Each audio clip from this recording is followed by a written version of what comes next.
첫 번째는 코로나 위기에 지금 네트워크 비즈니스 사업의 속성에 대해서 일단 먼저 말씀을 드리고 시작을 하려고 합니다. 어, 첫 번째는 그 공장이 없고요. 저희가 지금 뭐 공장을 운영한다라고 하면 어떤 제조업, 그러니까 어떤 물품을 제조하는 공장인데 그런 공장들을 운영하는 건 거진 대기업이라고 보시면 될 것 같아요. 근데 그런 이제 대기업들도 지금 이제 뭐 문을 닫거나 혹은 코로나 시대에 조금 타격을 입거나 하는 시대에 저희 쪽 그 비즈니스 네트워크 마케팅은 이런 이제 공장들을 가지고 있지 않고 또 가장 이거는 현실적인 부분이라고 생각하는데 재고를 쌓아두거나 하지 않아요. 지금 자영업자들이 가장 힘들어하는 이유 중에 하나가 뭔가 이제 재고는 꾸준히 판매를 해야 되기 때문에 쌓아두지만 그렇지만 그게 수요가 없기 때문에 재고는 고스란히 점주들의 몫이거든요. 그래서 근데 이런 부분들이 가장 힘든 시대인데 근데 이런 재고도 뭔가 쌓아두거나 하지 않아도 되시고 또 점포가 필요가 없어요. 저도 지금 자영업 그러니까 점포 사업을 운영을 하고 있는데 이게 저는 가장 힘든 일인 것 같아요. 뭐 코로나 시대라고 해서 제가 그 건물주, 그러니까 간물주 사장님께 뭔가 좀 월세를 줄여달라라고 얘기를 해봤자 그 건물주 사장님들은 제 마니또가 아니기 때문에 절대 그런 거를 허용해주지 않거든요. 근데 그런 상황에 지금 놓여 있는데 근데 이제 이런 이제 네트워크 비즈니스 같은 경우는 점포도 운영하지 않기 때문에 저는 이거를 가장 메리트 있다고 생각을 하고 그다음은 임금. 뭐 따로 직원을 쓰거나 해서 그분들께 임금을 주지 않고 그리고 자본이 필요가 없어요. 뭔가 창업이나 사업을 시작을 할 때 가장 필요한 부분이 돈이라고 다들 말씀을 하시는데 이런 이제 그 네트워크 비즈니스 마케팅 같은 경우는 자본이 필요가 없기 때문에 좀 메리트가 있는 것 같고 앞서 말씀드린 뭐 재고, 점포 그리고 임금, 자본 이런 부분들을 필요가 없다는 것을 종합해 봤을 때 리스크가 없다. 내가 뭔가 투자를 한 금액이 없기 때문에 뭔가 사업이 좀 잘 안 되거나 해도 그래도 리스크가 없다는 부분이 조금 크게 와닿는 것 같고 그리고 지금 코로나 시대에 가장 와닿는 부분인데 비대면 사업이 가능해요.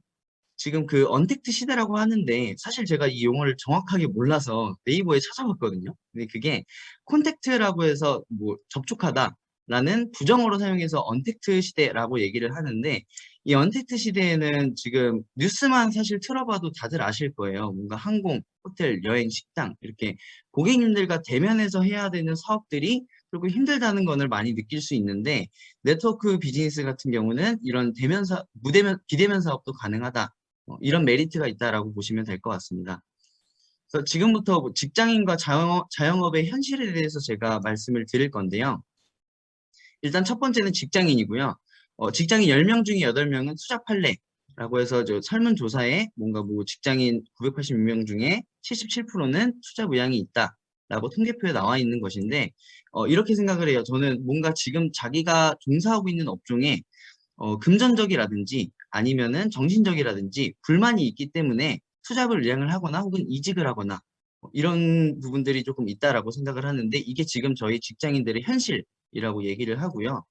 그 다음은 자영업.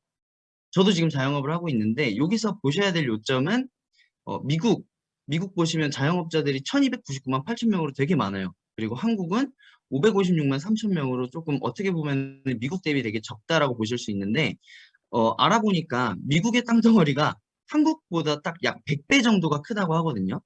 근데 100배 정도 땅은 큰데, 근데 자영업자의 수는 2.5배 정도가 더 많아요.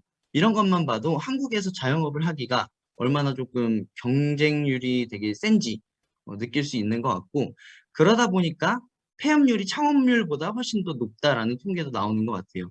사실 저희 동네만 봐도 동네가 되게 작은데도 불구하고 치킨집이 10개가 넘게 있던 것 같아요. 제가 해보니까 10개 넘게 있는데, 그래서 이런 것만 봐도 뭔가 예전에 저희가 대학교를 면접을 봐서 뭐 들어갈 때, 내 경쟁률은 진짜 귀여운 수준이다라고 조금 느끼는 것 같거든요. 그래서 뭔가 우리나라에서 자영업을 하기 조금 힘들다라는 것을 그래프로도 보실 수가 있고요. 아까 말씀드린 뭐 치킨집 얘기를 드렸었는데, 맥도날드, 그러니까 햄버거 매장이 전 세계 매장에 그 35,429개 되게 많다라고 느끼는데, 근데 왼쪽 보시면은 국내 치킨 전문점이 미미하지만 맥도날드 전 세계에 있는 프랜차이즈점보다 더 많다고 해요. 이것만 봐도 아까 말씀드린 것처럼 경쟁률이 얼마나 센지 조금 느끼실 수 있을 것 같고, 이거는 조금 이렇게 획기적인 아이템이 없다면, 그래서 저도 지금 자영업을 하고 있지만, 획기적인 아이템이 없다면 조금 한국에서 뭔가 자영업을 하기 힘들지 않나, 라고 개인적으로 저는 그렇게 생각을 하고 있습니다. 그래서 뭐 이것도 아까 말씀드린 뭐 자영업의 폐업률을 통계표로, 그래프로 나타내고 있는 거고요. 그러면 저희가 이렇게 힘든, 자영업이 조금 힘든 시대에 도래를 했는데, 어떤 사업을 해야 되냐라고 해서 하버드 대학 창업 10대 기준 뭐 이런 것들도 있더라고요. 보니까 첫 번째는 자본금이 낮고 투자 대비 수익성이 좋아야 한다. 그리고 시장 수요가 많고 사람들이 모두 필요로 해야 하고요. 중복 구매로 이어질 수 있는 소모품이 유리하고, 또 상품 유통이나 대리점 운영을 고려해보면 해야 한다. 그리고 또 사업을 유지할 수 있는 자생력이 있어야 하고, 다른 사람의 힘을 빌릴 수 있는 일이어야 하고요. 성공 인사와 친분을 쌓을 수 있는 일이어야 하고, 삶의 질을 높이고 이상을 실현할 수 있어야 한다.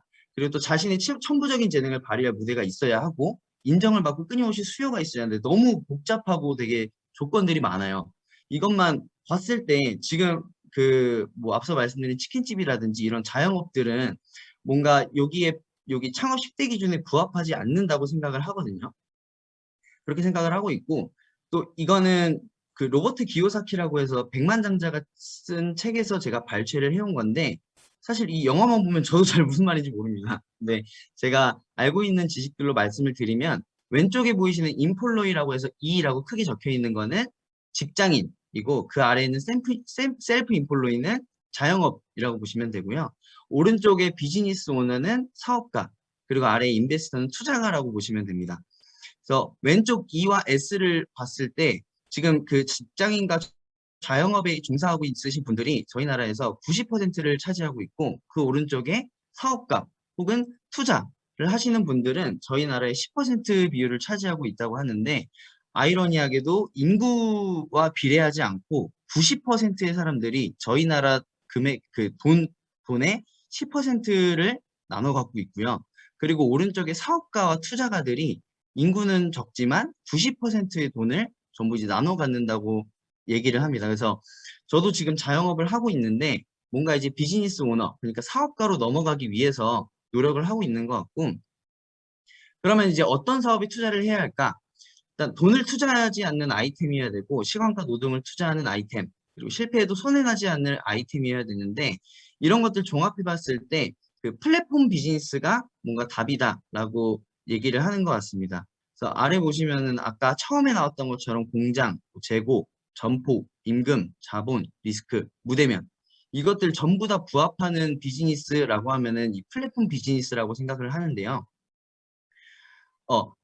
지금 여기에 알아보시는 플랫폼 비즈니스, 즉 네트워크 비즈니스를 알아보시는 분들이라면 지금 요 앞에 나와 있는 것들을 좀 제대로 알아보셨으면 좋겠어요. 첫 번째, 뭐 제조 공장을 갖고 있는지, 재고를 갖고 있는지, 또 점포를 갖고 있는지, 파트너에게 뭔가 급여를 지급을 하는지, 자본금이 필요한지, 그리고 파산하면 뭐 리스크가 있는지, 아니면은 반드시 대면을 해야 사업이 진행되는 것인지, 이거는 지금 코로나 때문에 생긴 것 같은데, 이런 것들을 전부 다 알아보고 뭔가 이제 자기한테 확신이 들었다면, 그렇다면 이제 선택을 해야 된다고 봅니다. 저도 사실 저는 되게 나이도 어리고 뭔가 스펙도 없고요. 고등학교 간신히 졸업하고, 그리고 군대 갔다 와서 저도 사업을 시작을 했는데 자본도 없고 인맥도 없고 스펙도 없었어요. 근데 제가 지금 이 자리에서 강의를 하고 또 뭔가 저의 멘토분들과 미래에 대해서 조금 계획을 세우는 거에 있어서 이렇게 될 수 있었던 것은, 처음에 저한테 선택의 기회가 왔을 때 저는 되게 잘 잡았다라고 생각을 하거든요. 그래서 뭔가 지금 사업을 알아보시는 분들이라면 정확히 제대로 알아보신 후에 확신이 든다면은 제대로 선택까지도 해보셔야 된다고 보고, 평범한 사람은 현재를 기준으로 삼고 또 비범한 사람은 미래를 기준으로 삼는다고 해요. 그래서 가능하면 미래에 여기 나와 있는 것처럼 후회하지 않은 선택을 좀 하셨으면 좋겠고요.